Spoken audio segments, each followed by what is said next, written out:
Assalamualaikum everyone, it's sYourMAHI and welcome to my YouTube channel. Dear viewers, আমি আজকে তৈরি করে দেখাবো খেজুরের লাচ্ছি আর এটা কিভাবে ঝটপট বাসায় খুব সহজে আমরা ইফতারে তৈরি করতে পারি। আজকে আমি আপনাদের সাথে সেটাই শেয়ার করব।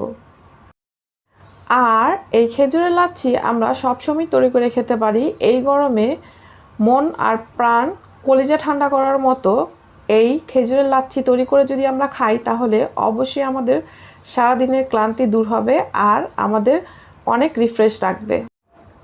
আর যারা আমার চ্যানেলে নতুন বন্ধু তারা অবশ্যই আমার চ্যানেলটি সাবস্ক্রাইব করে বেল আইকনটি ক্লিক করে রাখুন। চলুন তাহলে মূল পর্বে চলে যাই। প্রথমে আমি এখানে কিছু খেজুর নিয়ে নিয়েছি আর এগুলোকে আমি খুব ভালোভাবে ধুয়ে পরিষ্কার করে নিয়েছি। এখন এগুলো থেকে আমি বীজটা বাদ দিয়ে নেব। এই যে ভেতরের এই বীজটা বাদ দিয়ে আমরা মাংসটাকে নিয়ে নিচ্ছি আর এগুলোকে আমি সবগুলো বীজ ছাড়িয়ে নিয়েছি। এখন এগুলোকে নর্মাল পানি দিয়ে আমি প্রায় 6 থেকে 7 ঘন্টার মতো ভিজিয়ে রাখবো। এখন এগুলো ফুলে প্রায় ডাবল হয়ে গেছে আর এর থেকে যে পানিটা বের হয়েছে এটাকে নাবিজ বলা হয় আর এটা আমাদের হজরত মোহাম্মদ সাল্লাল্লাহু আলাইহি ওয়াসাল্লামের প্রিয় পানীয়। আর এই পানীয় দিয়ে আমি আজকে লাচ্ছিটা তৈরি করব আর এটা হচ্ছে সুন্নতি খাবার। আর এই নাবিজ হজরত মোহাম্মদ সাল্লাল্লাহু আলাইহি সাল্লাম প্রতিদিন খেতেন আর এই নাবিজ অনেক ধরনের রোগের ওষুধ। আমরা তাই এই নাবিজ দিয়ে প্রতিদিন যদি শরবত তৈরি করে খাই তাহলে আমাদের শরীরে অনেক সমস্যার সমাধান হয়। এখন আমি পানি সহ সেই খেজুরগুলো ব্লেন্ডার জারে দিয়ে দিচ্ছি আর এর মধ্যে দিয়ে দিচ্ছি 1/3 কাপের মতো চিনি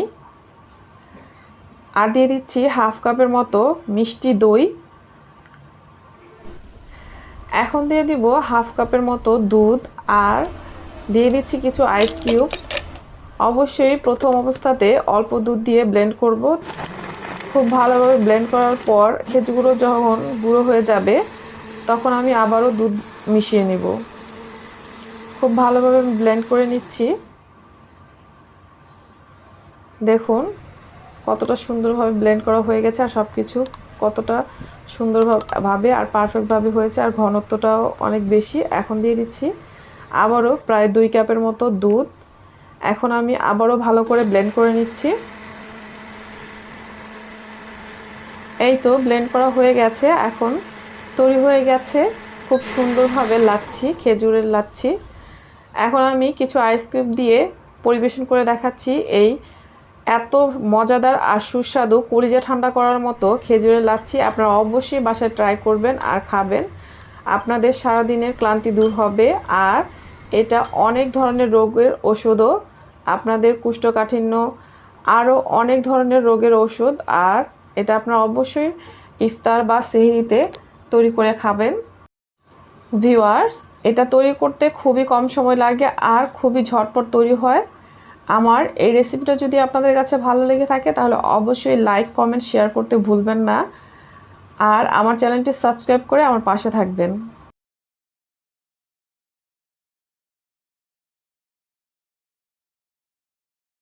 যারা আমার ভিডিওটি সম্পূর্ণ দেখেছেন তাদের সবাইকে ধন্যবাদ। আল্লাহ আপনাদের সবাইকে ভালো রাখুক, সুস্থ রাখুক, নিরাপদে রাখুক এই কামনা করে আজকের মতো বিদায় নিচ্ছি। আসসালামু আলাইকুম।